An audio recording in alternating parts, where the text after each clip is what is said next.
I'm making a retro-style survival horror game based on classics like Resident Evil and Silent Hill called The Revanchist. Lately I've been running a bit of a behind-the-scenes series where I take you guys behind the curtain and show you how the sausage is made. Today, I want to talk inspirations.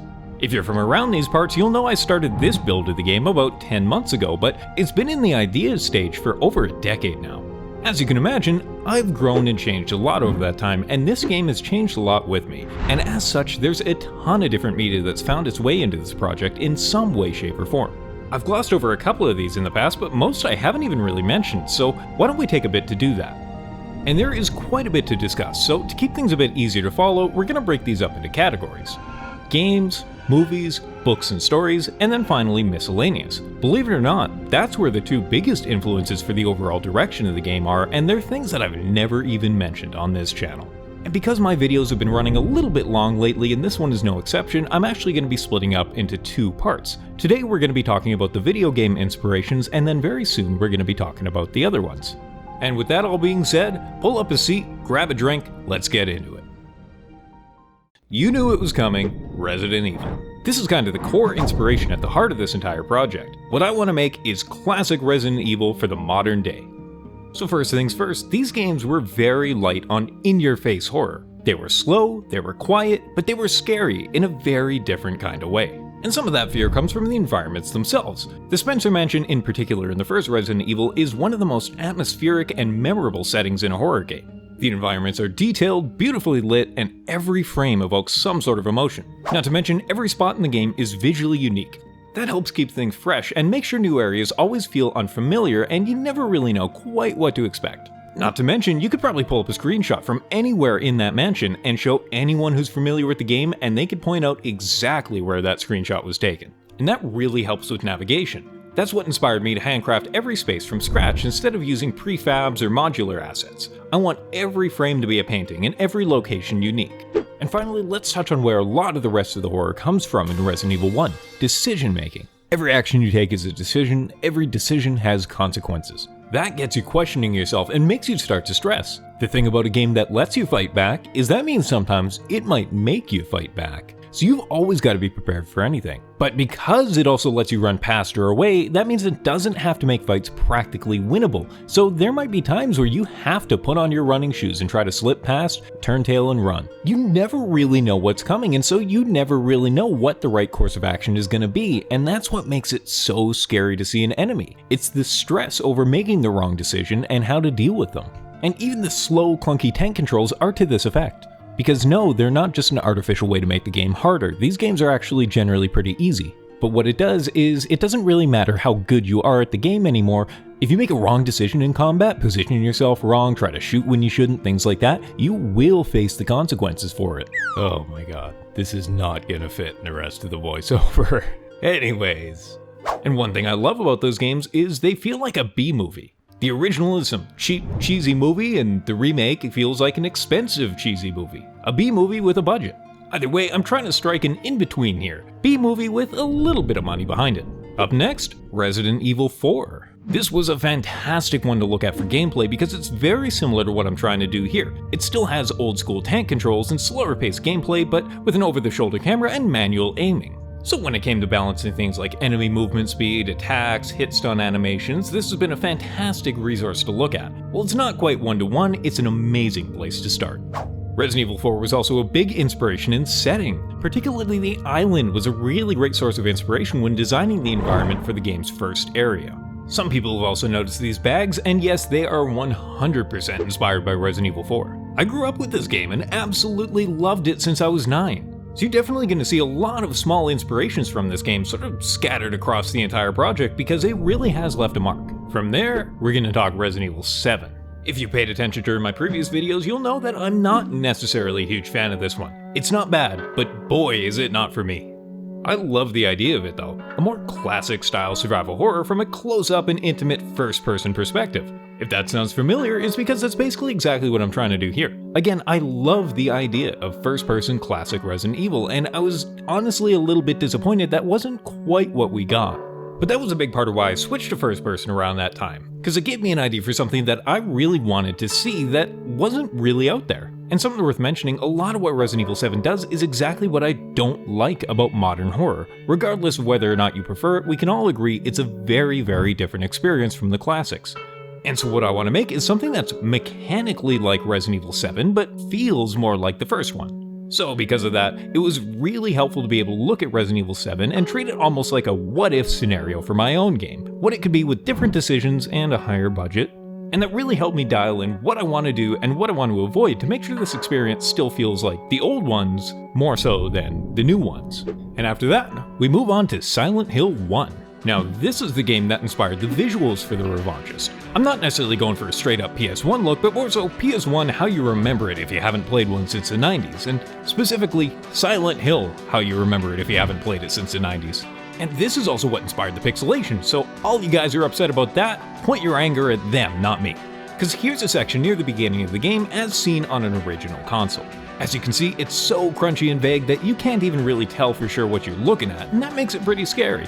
Well, I don't really have any way of recording off an original console, so for footage in these videos, I just use an emulator. When I went to grab some footage of Silent Hill once and saw it upscaled to HD, I realized something. All the impact in this scene was gone. All the ambiguity and mystery of what you're even really looking at, it's kind of gone now.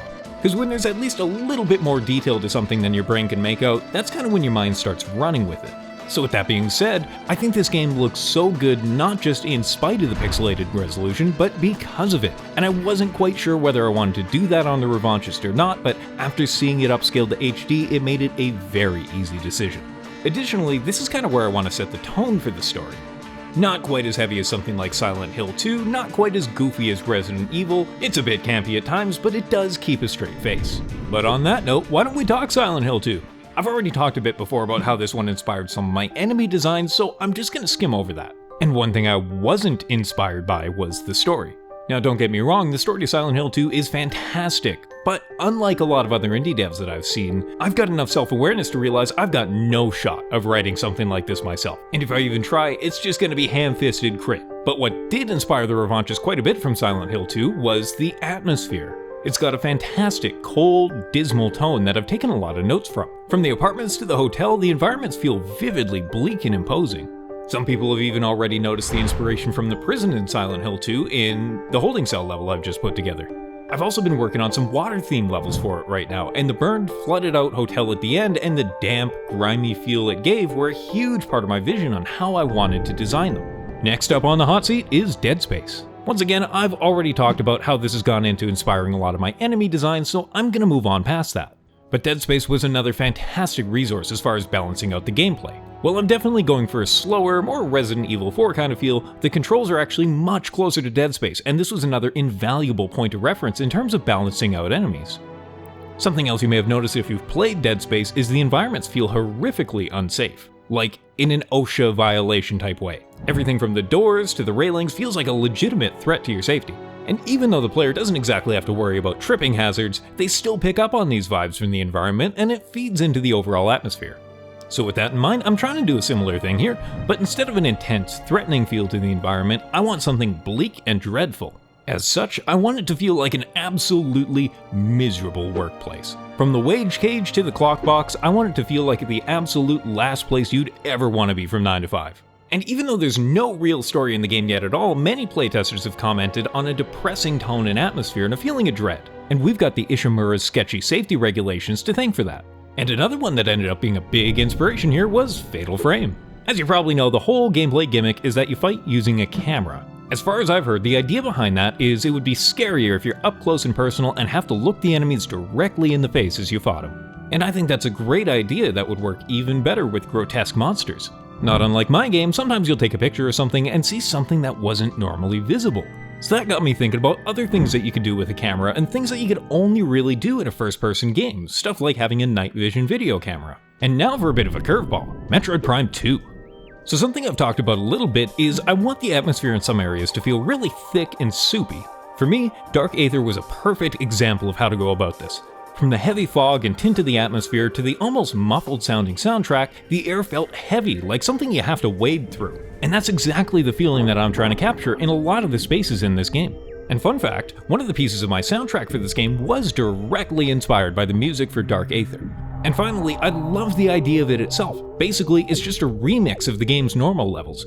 Visuals are changed, layouts are shifted, it's a great way to add some extra content and more variety without a ton more work, and as a solo dev, that would be huge. Of course, this is far from the first game to do that, and frankly, The Otherworld and Silent Hill is probably a far better comparison for what I'm planning on, but this is actually the game that inspired me to do that, so that's where I'm putting the credit for it. And with that all done and out of the way, why don't we hammer through a couple of smaller video game inspirations? These are games that still had a part in shaping the final product, but maybe just not quite as big of a say. First up, why don't we start with Alien Isolation? I'm gonna be honest, this is another one that I use as an example of what not to do. Once again, I absolutely love it in concept. I'm a huge fan of the Alien franchise, and I fucking love this game on paper. In practice, it's boring and frustrating to me. So in an older version of this project, I was gonna make much heavier use of stalker enemies, as well as have some more modern horror mechanics like hiding. And as I've mentioned before, I'm not much of a gamer, and at that point, I'd never actually played a game like that. I'd only heard of them through things like Outlast and Alien Isolation, but I really loved the idea. Once I actually played one, I realized that was very distinctly not what I wanted to do, and pivoted quite a bit away from that.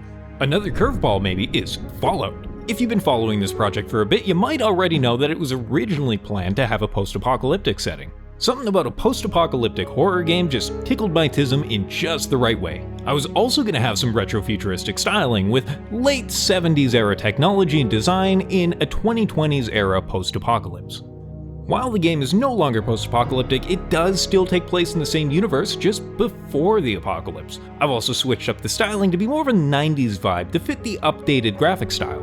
And then finally, we've got Outlast. Now, I've never actually played this one. I've only ever even seen a little bit of footage, but I did like what I saw. The night vision in specific was a super cool effect. Now, from what I can tell, Outlast plays it pretty straight. Like, you're stuck in the lunatic asylum with the crazies. I don't think there's anything supernatural going on, but in this case, I don't even care if it was a missed opportunity or if they did it or not. I think it's cool, and I want to do it myself. Night vision camera in a supernatural environment just sounds fucking cool to me. And that was another one that really inspired me to double down on the camera mechanics in this game.